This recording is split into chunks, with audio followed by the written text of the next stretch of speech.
Deputy Sheriff Carson Blake stood near the back entrance with his arms crossed, watching the defendant being laid in.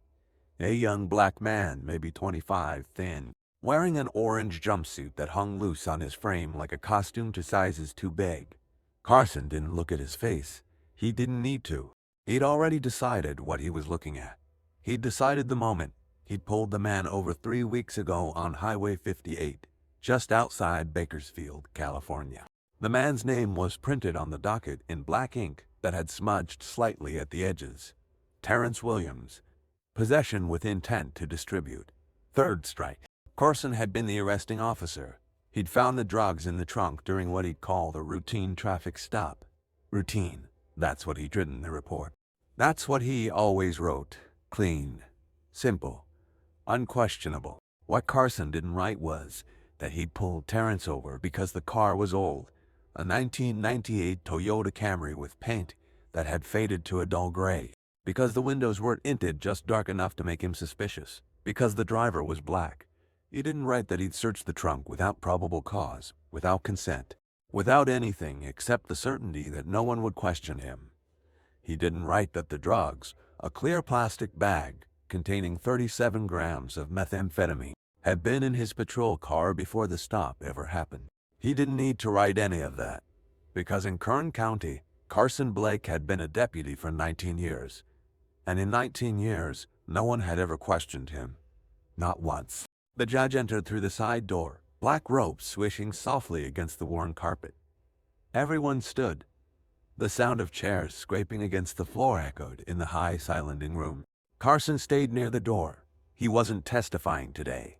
That would come later, at the trial, where he'd sit in the witness box and recite the same story he'd told 100 times before.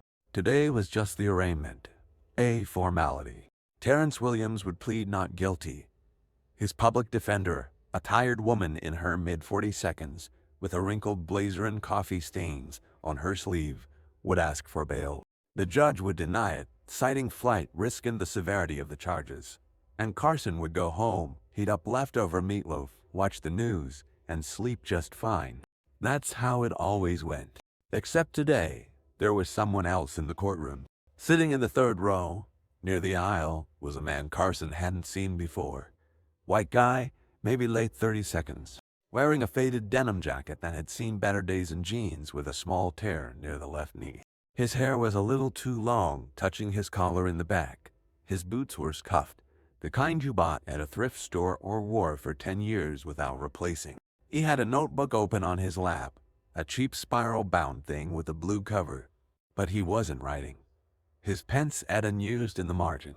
He was just watching the defendant shuffle to the table in ankle chains that clinked softly with each step. Watching the judge settle into his chair and adjust his glasses. Watching the public defender fumble with her briefcase. Watching Carson. Carson felt it. That prickle on the back of his neck. The kind you get when someone's looking at you and you don't know why. The kind that makes your shoulders tense and your jaw tighten without you meaning to. He shifted his weight from one foot to the other. He looked away, focusing on the seal of the state of California mounted on the wall behind the judge's bench. The arraignment lasted 11 minutes. Terrence Williams pled not guilty in a voice so quiet the court reporter had to ask him to repeat himself. Bail was denied. The public defender made a weak objection, citing Terrence's ties to the community, his lack of prior violent offenses, his elderly mother who depended on him. The judge listened with the expression of someone who'd heard it all before and wasn't moved. Bail denied. Trial set for 8 weeks out. The gavel came down. Terrence was led away. The judge moved on to the next case. Carson left through the side door before the man in the denim jacket could follow. But the man didn't follow. He stayed in his seat. He stayed through for more cases. A DUI, a domestic violence charge, a probation violation, a petty theft. And when the courtroom finally emptied at 4:37 a.m. in the afternoon, he walked out slowly, hands in his pockets, like he had all the time in the world. His name was Daniel Cross, and he wasn't a journalist. He wasn't a lawyer. He wasn't a concerned citizen attending court out of civic duty. He was an FBI special agent working undercover in Kern County for the past 7 months. and Carson Blake had just made a very, very big mistake. Daniel had been assigned to the Bakersfield field office in October of the previous year. The case was simple on paper. Investigate allegations of systemic civil rights violations within the Kern County Sheriff's Department. Excessive force, unlawful searches, racial profiling. The kind of thing that happened in small pockets all over the country in places where oversight was thin and power went unchecked. The complaints had been piling up for years. 47 formal complaints filed with Internal Affairs over a 5-year period, all dismissed, all marked unfounded or unsubstantiated or lacking sufficient evidence. But the numbers told a different story. In Kern County, black drivers were stopped at a rate 6.3 times higher than white drivers. Searches were conducted without warrants in 81% of those stops, and the conviction rate for drug possession among black defendants was 94%, compared to 58% for white defendants charged with identical offenses under identical circumstances. Someone was working the system, someone who knew exactly how to make it look legal, someone who'd been doing it long enough to get good at it. And Daniel's job was to find out who. Carson Blake's name had appeared in 23 of those 47 complaints, not as the primary subject, just mentioned in the background. A witness, a supporting officer, the guy who happened to be there when the stop went bad, when the search turned up something, when the defendant ended up in cuffs. Always there, never the focus. That was the pattern Daniel had been trained to see.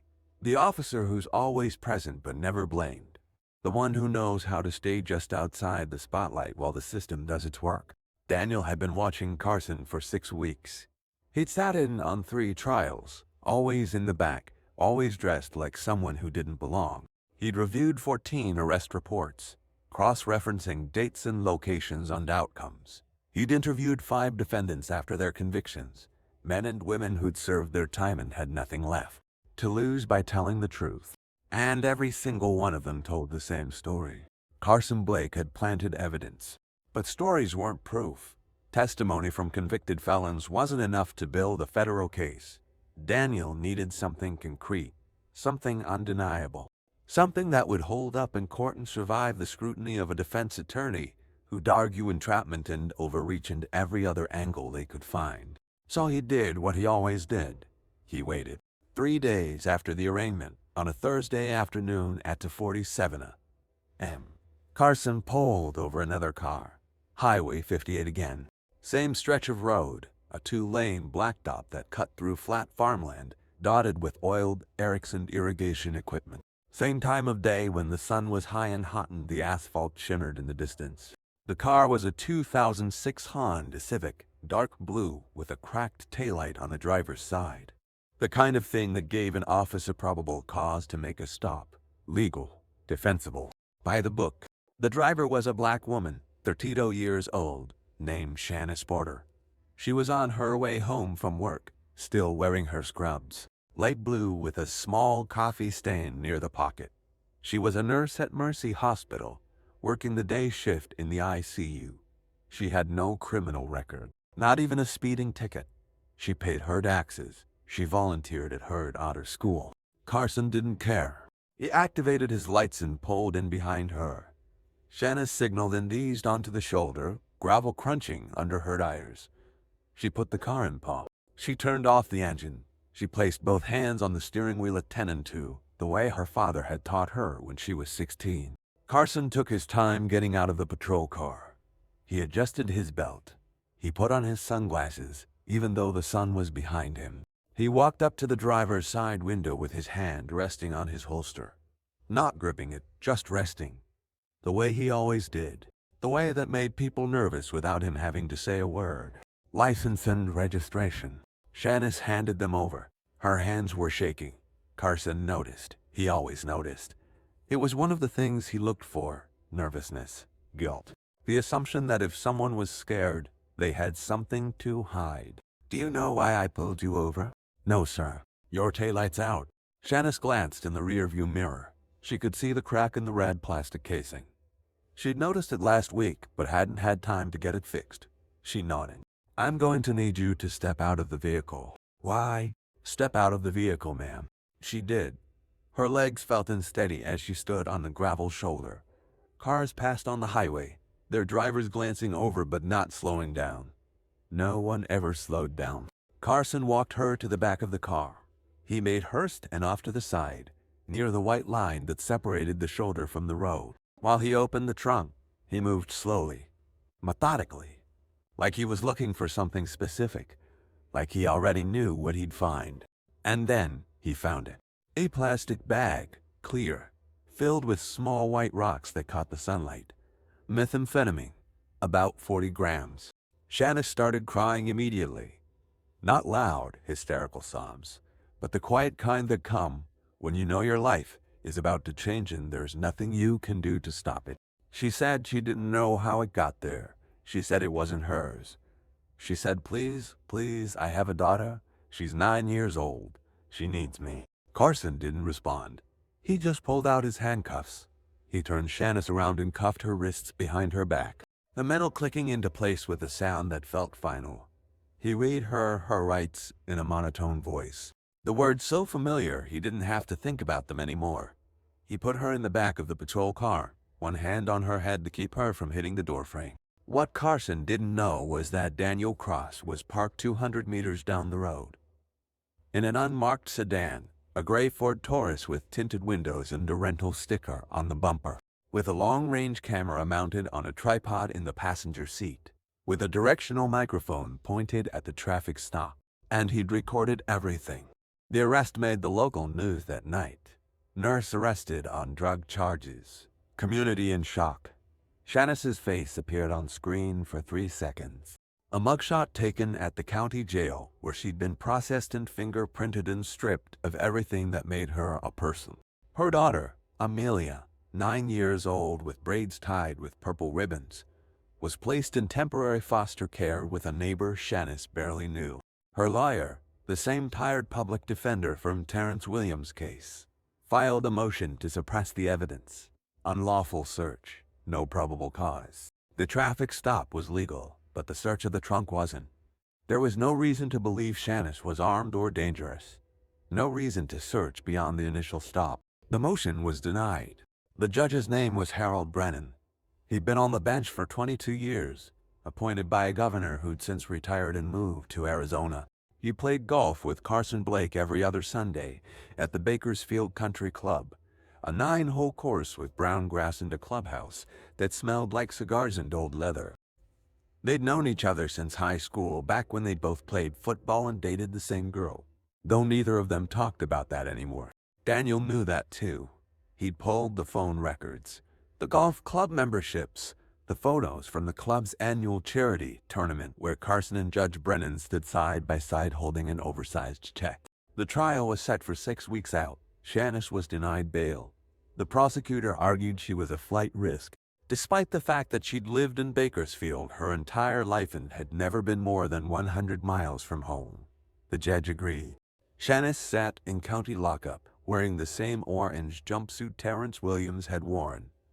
She cried every night, lying on a thin mattress that smelled like bleach and sweat. She wrote letters to Amelia that she wasn't allowed to send because the jail had rules about correspondence with minors.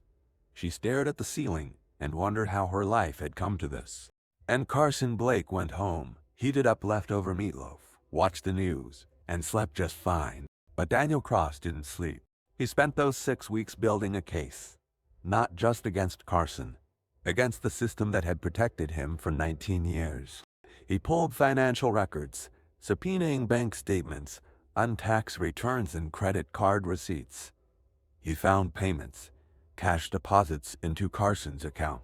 $1,217 on March 3rd, $833 on April 19th, $2,411 on May 22nd. Always under $10,000. Always just below the reporting threshold that would trigger an automatic investigation. The money came from a bail bondsman named Victor Ruiz. Victor operated out of a small office on Union Avenue, a single room with barred windows and a neon sign that buzzed when it rained.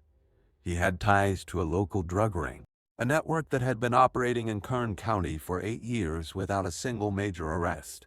Small-time dealers got picked up, street-level guys. But the people at the top, the ones moving weight and making real money, stayed untouched. The pattern was clear. Carson planted drugs. The defendants got convicted. They needed bail. Victor made money. Carson got a cut.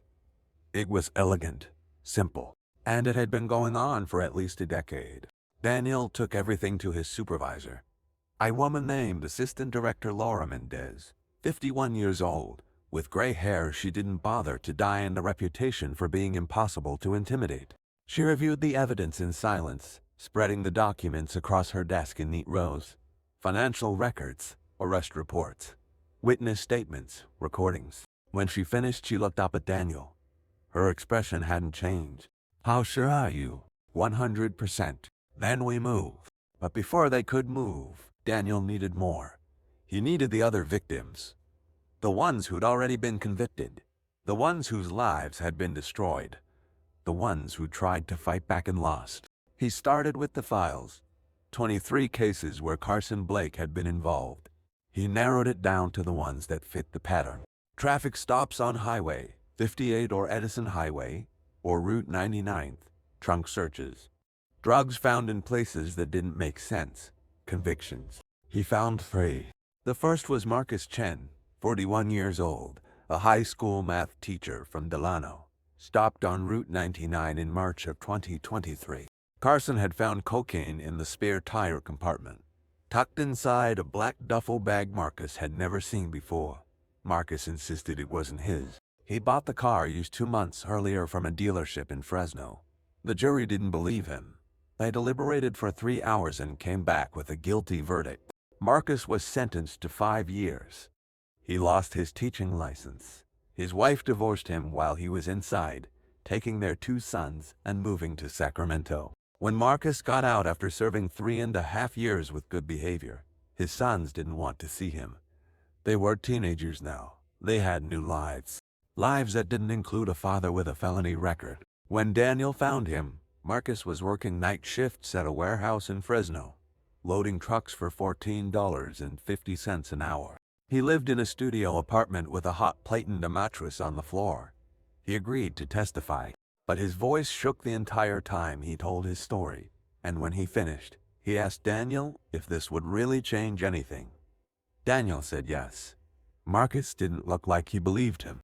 The second was Alicia Moreno, 28 years old, a dental assistant from Bakersfield, stopped on Highway 58 in July of 2022. Carson had found heroin under the passenger seat, a small plastic bag wedged between the seat and the center console. Alicia had never used drugs in her life. She'd passed 3 drug tests while in custody, volunteering for them, begging someone to believe her. It didn't matter. She was convicted. She served 18 months. When she got out, she couldn't find work. No dental office would hire someone with a felony drug conviction. She applied to 47 jobs in 6 months. She got 2 interviews. Both ended when the background check came back. She was living with her mother when Daniel found her, sleeping on a couch in a 1-bedroom apartment in East Bakersfield. She cried when he explained why he was there. She said she'd tried to file a complaint with Internal Affairs. They dismissed it.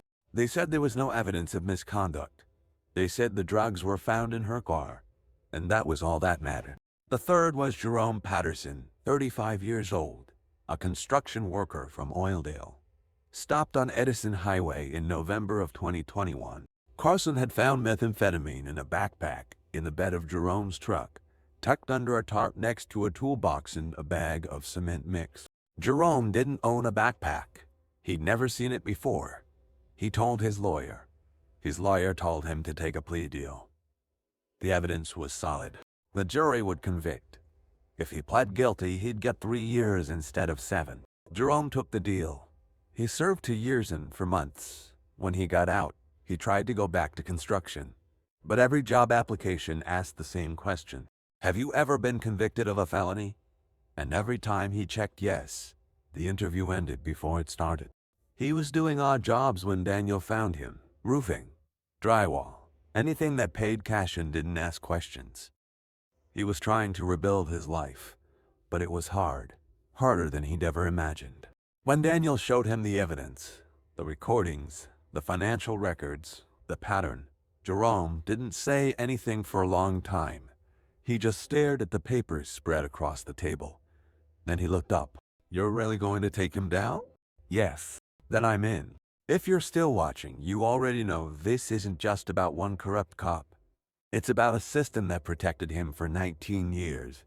Subscribe if you want to see how it all falls apart. The arrest happened on a Tuesday morning at 9:14 Carson was at the station, sitting at his desk in the bullpen, filling out paperwork for a DUI arrest he'd made the night before. The coffee in his mug had gone cold. The fluorescent lights overhead buzzed softly. Two FBI agents walked in. They didn't announce themselves. They didn't stop at the front desk. They just walked straight through the station, past the dispatch area, past the holding cells, straight to Carson's desk.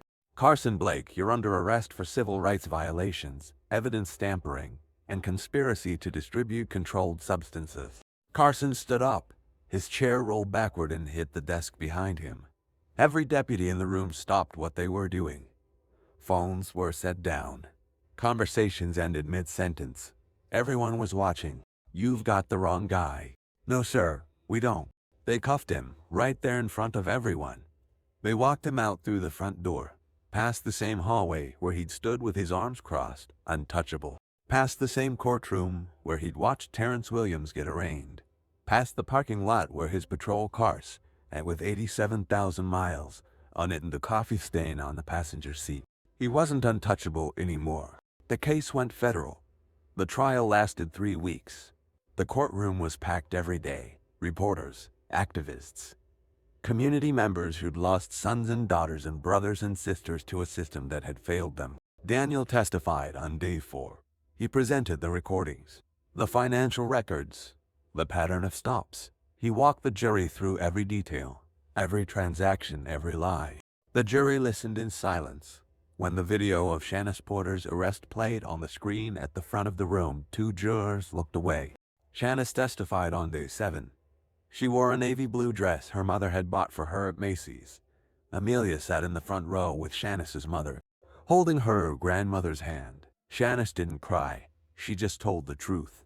She described the stop, the search, the moment Carson pulled that bag from her trunk, the moment her life ended. Marcus Chen testified on day 9. Alicia Moreno on day 11. Jerome Patterson on day 13. Each of them told the same story. Different dates, different cars, same deputy, same method, same result. Carson's lawyer tried to argue entrapment. He tried to argue that the FBI had overstepped, that Daniel had manipulated the situation, that this was a witch hunt targeting a decorated officer. He tried to argue that Carson was being scapegoated for systemic problems he didn't create. The jury didn't buy it. On day 21, after 4 hours of deliberation, the verdict came back. Guilty on all 14 counts. Carson Blake showed no emotion. He just stared straight ahead, his jaw tight, his hands resting on the table in front of him. But his hands were shaking. The sentencing hearing was set for 6 weeks later. Carson was held without bail. For the first time in his life, he wore an orange jumpsuit. For the first time in his life, he sat in a cell. For the first time in his life, he understood what he'd done to people like Terrence Williams, like Shanice Porter, like Marcus and Alicia and Jerome. But understanding and regret are not the same thing. At the sentencing hearing, the courtroom was full again. Shanice was there, Marcus, Alicia, Jerome, families of other defendants whose cases were being reviewed. Daniel sat in the back row watching. The judge asked if Carson had anything to say. Carson stood. He looked at the families in the gallery. He looked at Shanice, at Marcus, at Alicia, at Jerome. And then he spoke. "I spent 19 years wearing a badge. I thought I was doing the right thing. I thought I was keeping people safe. But I was wrong. I wasn't keeping anyone safe. I was destroying lives. I planted evidence. I lied under oath. I took money. And I did it because I thought I could. Because no one was watching. Because the system let me." He paused. His voice cracked. "I can't undo what I did. I can't give back the years I took. I can't fix the families I broke. but I can stand here and say that I was wrong, and I'm sorry." The judge sentenced him to 12 years in federal prison. No parole. Judge Harold Brennan was investigated. The FBI found emails, phone records, evidence that he dismissed motions and denied appeals in cases where Carson was involved. He wasn't charged, but he resigned 3 weeks later, quietly, without explanation. Victor Ruiz was arrested the same day as Carson. He flipped immediately. He gave up names, locations, bank accounts. The entire operation collapsed in less than a month. 17 people were indicted. The drug ring that had operated for 8 years was dismantled. And Shanna Sporter was released. The charges were dropped. Her record was expunged. She got Amelia back. She went back to work at Mercy Hospital. But she didn't go back to the same person she'd been before. No one does. Daniel Cross stayed in Bakersfield for another 4 months. He helped the Department of Justice implement new oversight protocols. Body cameras for every officer. Mandatory recording of all traffic stops. Civilian review boards with real authority. The reforms were named the Porter Accountability Act. It wasn't perfect, but it was a start. On his last day, Daniel drove out to Highway 58, the same stretch of road where Carson had pulled over Shanna's, where he'd pulled over Terrence, where he'd pulled over dozens of others whose names Daniel would never know. He stood on the shoulder for a long time. The wind blew dust across the asphalt. The sun was setting, painting the sky orange and pink. He didn't pray. He didn't make a speech. He just stood there. And then he got back in his car and drove away. 11 months later, Shanna Sporter stood in front of the Kern County Board of Supervisors. She was there to speak about the Porter Accountability Act, about the changes it had brought, about the 23 cases that had been reviewed, about the 11 convictions that had been overturned, about the lives that had been given back. She spoke for 17 minutes. When she finished, the room stood and applauded. Amelia was in the front row. She was smiling. Terrence Williams was there too. His conviction had been vacated. He'd been released after 3 years. He'd enrolled in community college. He was studying criminal justice. He wanted to be a lawyer. He wanted to make sure what happened to him never happened to anyone else. Marcus Chen had his teaching license reinstated. He was back in the classroom, teaching algebra to 10th graders. His sons had started visiting again. It was slow, awkward, but it was something. Alicia Moreno had found work at a nonprofit that helped formerly incarcerated people reintegrate. She said it was the first time in years she felt like her life had purpose. Jerome Patterson had started his own construction company. He hired people with records. People no one else would hire. He said everyone deserves a second chance. And Carson Blake sat in a federal prison in Lompoc, California. He didn't talk much to the other inmates. He spent most of his time in the library, reading, thinking. One day, a chaplain asked him if he'd found peace. Carson thought about it for a long time. "I don't think I deserve peace," he said.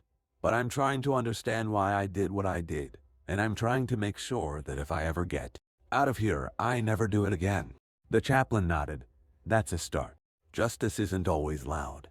Sometimes it's quiet. Sometimes it's just one person with a camera and a notebook, sitting in the back of a courtroom watching. Sometimes it's a nurse who refuses to plead guilty to a crime she didn't commit. Sometimes it's a teacher, a dental assistant, a construction worker who find the courage to tell the truth. And sometimes, that's enough." This story reminds us that justice, though sometimes delayed, ultimately prevails when good people refuse to stay silent. Authority without accountability is tyranny, and those who abuse power must face consequences. What's your experience with standing up for what's right? Share in the comments below. And if this story resonated with you, don't forget to like and subscribe to support more meaningful content like this.